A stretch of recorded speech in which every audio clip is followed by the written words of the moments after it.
Fascist Awami League সরকার বসে থাকতো তাহলে এই নির্বাচনের চিন্তা কিন্তু তারা 2029-30 সালের দিকে করত। এবং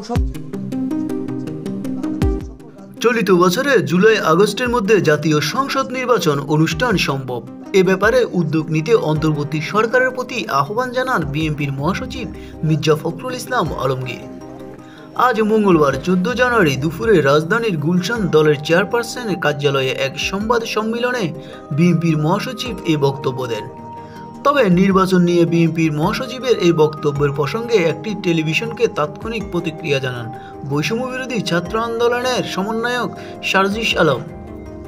সবচেয়ে গুরুত্বপূর্ণ বিষয়টি হচ্ছে যে বাংলাদেশের সকল রাজনৈতিক দল, ইভেন অন্যান্য যে মানুষগুলো, তারাও আশা ছেড়ে দিয়েছিল। ইভেন বিএনপিও তাদের জায়গা থেকেই আশা ছেড়ে দিয়েছিল যে তারা আর এই ফাইট ব্যাকটি করতে পারবে কিনা, ইভেন তারা 2029-30 সালের আগে এই মাথা উঁচু করে দাঁড়াতে পারবে কিনা। সেই জায়গায় এত বড় একটি ছাত্র জনতার অভ্যুত্থান হয়েছে, যে এই অভ্যুত্থানের এখনও আমার 1 বছর হয়নি। সেখানে যদি এটি বলা হয় যে 25-এর মাঝামাঝিতে, অর্থাৎ 1 বছরের পূর্বেই তারা তাদের জায়গা থেকে নির্বাচনটি চায়, তখন আমাদের মনে হয় তাদের চোখের সামনে শুধু ক্ষমতা। কিন্তু তাদের চোখের সামনে শুধু ক্ষমতা নয়, বরং ওই লাশগুলো থাকার কথা ছিল, রক্তগুলো থাকার কথা ছিল, শহীদ পরিবার আহতদের হাহাকার থাকার কথা ছিল, যেগুলো বা যার বিনিময়ে আজকে বাংলাদেশের এই অবস্থা, যার বিনিময়ে বিএনপি, জামায়াত থেকে শুরু করে অন্যান্য রাজনৈতিক দল এই স্বপ্নটা দেখছে।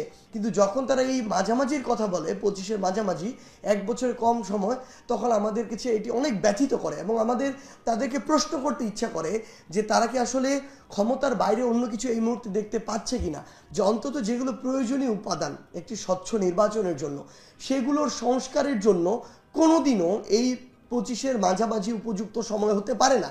যারা এটা বলে তাদের চোখের সামনে শুধু ক্ষমতা, দেশের মানুষ অন্য কিছু নিয়ে তারা তাদের জায়গা থেকে যৌক্তিকভাবে এখন পর্যন্ত চিন্তা করছে না। আমরা অনুরোধ করব যে তারা তাদের জায়গা থেকে, আমরা মনে করি তারা এই রাজনীতিতে অনেক প্রবীণ এবং